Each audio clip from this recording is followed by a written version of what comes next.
I'm designing an automatic farm for every item in the game of Minecraft. Hello there, Ray here, and this is the best iron farm design, being easy to build yet efficient, producing 300 to 400 ingots per hour per module. Iron is used in the majority of useful items, including all 10 of the hanging signs. You also get poppies, which can make red dye or be composted down for useful bone meal. You can build my iron farm anywhere, but the easiest way to do this is by starting by a village. Now go around the village until you find a nice flat area that's about 19 by 19. Now find a corner of this area that is the hardest to terraform. So for me, it's this hill over here. And now we're going to count towards the center of our 19 by 19 block area, a total of 10 blocks. So 1, 2. If you like Minecraft, leave a like and subscribe. And right here, we're going to place a block as a marker, as this is the center of it. Now we're going to count additional 9. Once you see how simple this farm is, don't forget to check out all my other simple farms after this video. 8.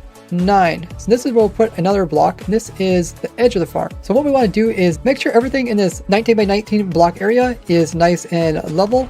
So we might have to fill in some of the areas, and we also might need to come in and remove some of the blocks from the other sides. The flatter area that you find to start with, the less work you have to do. Now that everything is flat, you need to make sure that everything is a block that iron golems can actually spawn on. So if you happen to build this where there was path blocks, you need to actually switch these over so they're once again full blocks. So now you should have a nice big area where iron golems can spawn in. You can also remove this marker block here, and now we can work on getting the villagers into their new village in the air. Now from the center marker, we want to go over 2 blocks, and then we want to tower up a total of 3 blocks. Then we're going to place in a composter. Then we're going to go over towards the center by 1 block.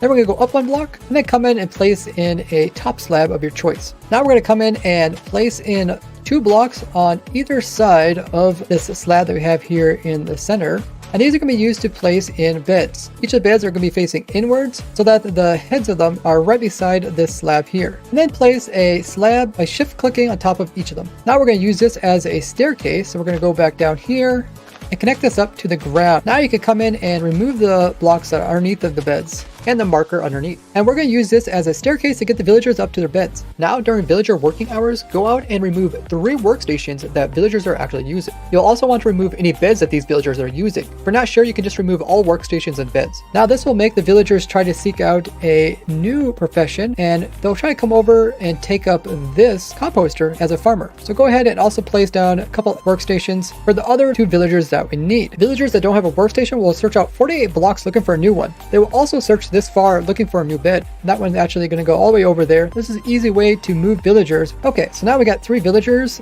that should make their way over there. If this composters over here are too far for them, you can stick ones halfway to slowly kind of lure them over here. But they should eventually all make their way around these workstations. Alternatively, you can move the villagers using a boat. So now when night comes around, they hopefully won't go to their beds, but instead will choose these new beds that are up here. Now once all the villagers go up here, they will hop into their beds, and this is the perfect time to close it off. What they want to do is place in a block here, and then place in a top slab there. Now we're going to stack up above this, and we're going to place in 2 blocks and then a lightning rod. This will prevent them from accidentally getting struck by lightning and converting into witches. So now the next part is to get the zombie into this composter here. We're going to use the same staircase to get it up here, and we're going to use the villagers to lure it in. Now we're going to come in and place a block above this one, and then we're going to place a top trapdoor right there, and then remove the 2 blocks behind it and open it up like this. This will make the zombie try to walk up and get to the villagers, but instead get lined perfectly and fall into this composter. And then once inside, we'll just flip the trapdoor, having them be stuck exactly where we need them to be. And since we don't want the zombie to burn, we're going to place a slab just above the trapdoor and set that back to being open. Now you can come in and remove these workstations and also place down some torches in the corner of your farm so hostile mobs won't spawn directly inside of it. Now you want to find a zombie nearby and have it follow you over near the villagers. Then you can hide, and the zombie should go after the villagers instead of you. And once the zombie goes up inside the little composter, just close the trap door on it, so now it is actually stuck up there. You'll most likely get iron golem to spawn after the first time the villagers have slept and also been scared by a zombie. It's important that this golem doesn't go in there and kill your zombie that we have captured, so go ahead and remove the scaffolding so it can't get up to it. Then remove the other temporary blocks so the golem can't stand on them. And once you get inside, you want to make sure it doesn't despawn. You can either do this by making it hold the item, which there's a small chance that any zombie can do this, or just use a name tag. I use the dinner bone one, so you can easily see that it's been named.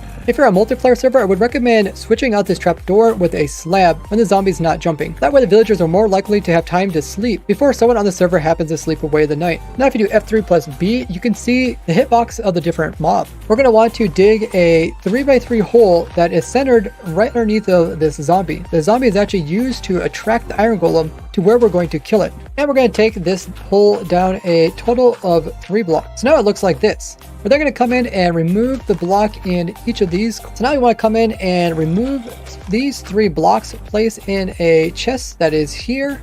Then we'll come on the other side and we'll place in a hopper on the far side. The iron golems do get in your way. You can't kill them from up here while being safe. But keep in mind, these are the iron golems that will kill you back. And then when you just place in our hopper right there, this is going to be your collection system. We'll place the trapdoor on top. The trapdoor will be used to make the mob step up, so it will be killed by the later lava. Before we do that, we want to place in a sign there, as well as one here, and one on top of this one by shift clicking, and one over here, and another one on top of there. Now we can come in and place in the lava right there.